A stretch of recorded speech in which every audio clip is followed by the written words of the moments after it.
किसका नाल छेदन किया जा रहा है? जाके नार आदि ब्रह्मादि सकल विश्व आधार, सूरदास प्रभु गोकुल प्रगटे मैटन को भूभार। जिनके नाभि कमल से ब्रह्मा जी की उत्पत्ति हुई है, आज उन कन्हैया जी का नाल छेदन संस्कार किया जा रहा है। नेक पाने के लिए दाई के जीवन में ऐसा सुंदर अवसर न कभी आया न कभी आए।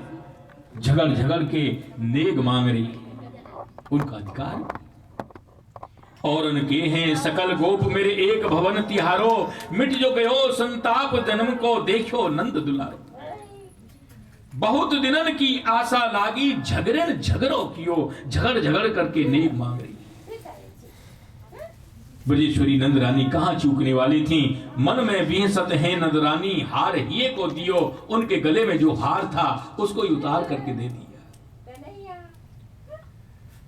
नंद बाबा ने इतना दान दिया, लाखों गौएं दान किए। सुखदेव जी महाराज वर्णन किए हैं, काले निष्णान शौचाभ्याम संस्कारै तपसेज्यया, शुद्ध्यन्ति दानै संतुष्ट्या द्रव्याणि आत्मविद्यया। समय से नवीन जल, अशुद्ध भूमि, स्नान से शरीर आदि, प्रक्षालन से वस्त्र आदि, संस्कारों से गर्व की शुद्धि, तपस्या से इंद्रियों की, यज्ञ से ब्राह्मण की, और दान करने से धन धान की शुद्धि होती है। जैसे आत्मा की शुद्धि आत्मज्ञान से हुआ करती है।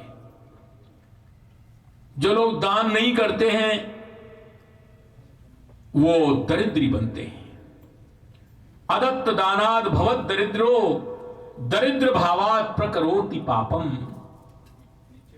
सामर्थ्य और दान न करे तो दरिद्री बनते हैं, और दरिद्री होने से फिर वो पाप कर्म करते हैं, और पाप प्रभावा नरकम प्रयाति। पाप कर्म करने से उनको नरक की प्राप्ति होती है, और फिर जब कभी उनका जन्म होता है, पुनर्दरिद्र पुनरेव पापी, दरिद्री परिवार में जन्म होता है और फिर पाप कर्म करते हैं। सत्पात्र को दान करने से, अच्छे कार्य में अपने धन को लगाने से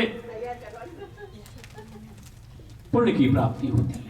सत्पात्र धना च भवे धनाढ्यो, धनवान होते हैं, और धनवान होने से करोति पुण्यम, पुण्य कर्म करते हैं, और पुण्य प्रभावा त्रिदिवम प्रियाति, पुनर्धनाढ्य पुनरेव दाता।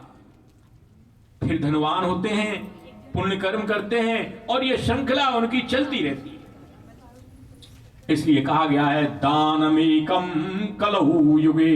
अरे भाई, दान की बड़ी महिमा बताई गई है। कलयुग में दान सबसे सुंदर श्रेष्ठ कल्याण का साधन बताया गया। इसलिए हर व्यक्ति को दान करते रहना चाहिए।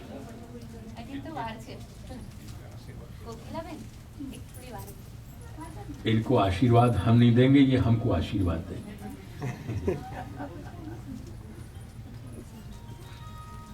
तोरण इतने लटकने लगाए गए, जो भी इनका आशीर्वाद लेना चाहें, पूजा करना चाहें, आ सकते हैं धीरे धीरे, और पंक्तिबद्ध होकर के पूजन कर। और वो झूम झूम करके आवाहन कर रही हैं, अरे भाई चलो नंद भवन चले, लाला को बधाई देनी है। इधर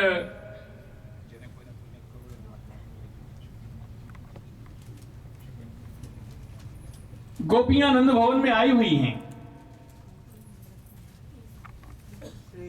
बधाई देने के लिए।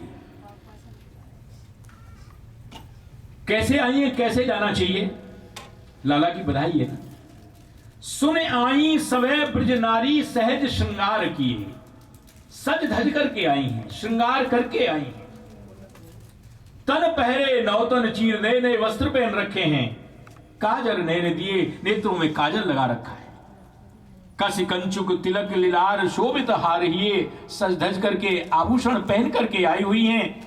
और कोई भी गोपी नंद भवन में खाली हाथ नहीं गई, कुछ ना कुछ उपहार लेकर के गई हुई हैं नंद लाला को भेंट करने के लिए, क्योंकि उनको बधाई देने के गई हुई। कर कंकन कंचन थार मंगल साज लिए, मांगलिक वस्तुओं को अपने अपने थालों में सजा करके तब लेकर के जा रही हैं। कोई तो लाला के लिए खिलौना लेके गई है, तो कोई वस्त्रादि लेके गई है, तो कोई आभूषण लेकर के गई है, तो कोई फल लेके गई है, कोई माखन मिश्री लेके गई है, कोई मिष्ठान लेके गई है, अनेकों प्रकार के उपहार लेकर के गोपियां गई हुई। गोपियों ने वहां पर देखा, वहां केवल ब्रज गोपियां ही नहीं, ब्रह्मा, शिव, अनेकों ऋषि मुनि ये भी सब आए हुए हैं। यशोदा जी की भाग्य की सराहना कर रहे हैं। यशोदा तेरे भाग की कही न जाई, जो मूरत ब्रह्मादिक दुर्लभ सो प्रगटी है आई।